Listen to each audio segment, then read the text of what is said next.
Don't throw away your dull knives. Have you ever wondered how blacksmiths make old knives razor sharp again in just a few minutes? Welcome back, everyone. I'm Dan from Dan Fix. A sharp knife should glide through food effortlessly, but this one struggles with almost everything. It crushes tomatoes, can't cut through pineapple skin, and the blade feels so dull it barely leaves a mark on my hand. So today, let's bring a knife like this back to a razor-sharp edge again, using a few simple tools and techniques anyone can do at home. Here I have two sharpening stones. The first stone has a 400 grit side and a 1000 grit side. The second stone has 2000 grit and 5000 grit. Now both stones go into a container of water to soak. And this step is much more important than most people think. Sharpening stones contain tiny pores inside the material. When soaked with water, those pores help create a smoother sharpening slurry during use, while also reducing heat and friction on the blade. A dry stone usually cuts unevenly and can wear the edge too aggressively. Now we let the stones absorb water completely before moving on. Now the first stone goes onto a rubber base so it doesn't slide around while sharpening. The blade rests at a low angle while the edge slowly touches the surface. And honestly, sharpening is not about force. It's about control. Too much pressure removes metal unevenly and can damage the edge geometry instead of improving it. Now I take some baking soda and sprinkle a small amount directly onto the stone. Then a little water gets sprayed over the surface. At first, this probably looks unusual, but baking soda actually helps improve the sharpening slurry slightly while also helping carry away tiny metal particles during sharpening. Now we begin with the 400 grit side. This is the roughest surface we'll use today. Its purpose is not polishing. This stage is about rebuilding the edge itself. The blade moves slowly across the stone from heel to tip. Long, controlled strokes. You can already hear the rough grinding sound as steel begins scraping across the abrasive surface. And if you look closely, a gray slurry slowly starts forming on top of the stone.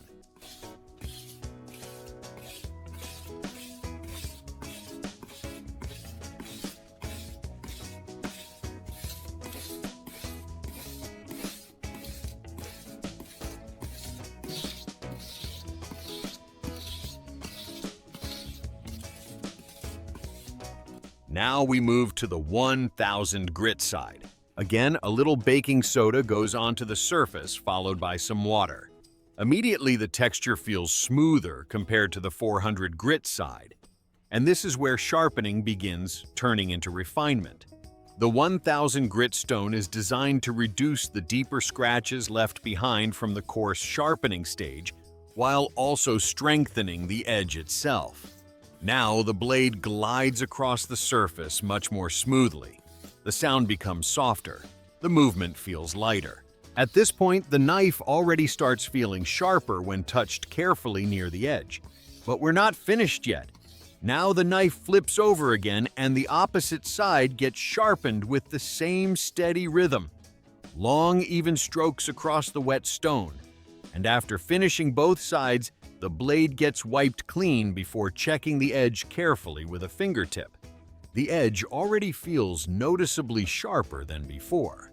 But now we move into the refinement stages where the blade really begins transforming. Next comes the 2000 grit stone. Again, baking soda goes across the surface.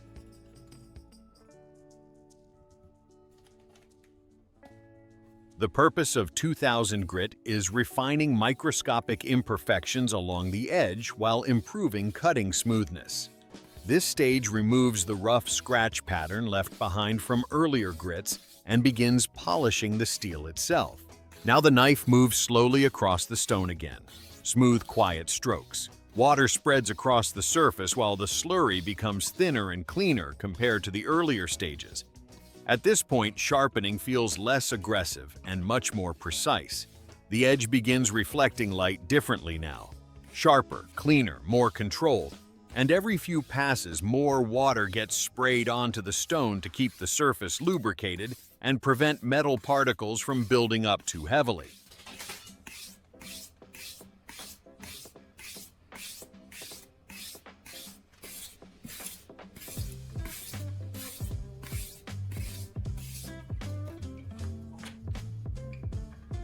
And finally, we reach the 5,000 grit side. This is the finishing stage. Now baking soda gets sprinkled onto the stone one last time before water spreads across the surface. The 5,000 grit side feels almost silky smooth compared to the earlier stones. This stage is no longer focused on removing large amounts of metal. Its purpose is polishing the edge, reducing microscopic burrs, and creating that razor-like finish everyone wants.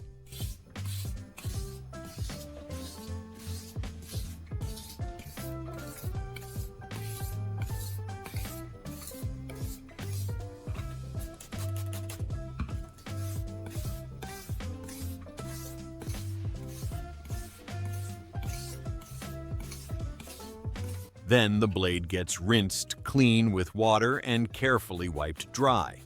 And finally, we inspect the edge.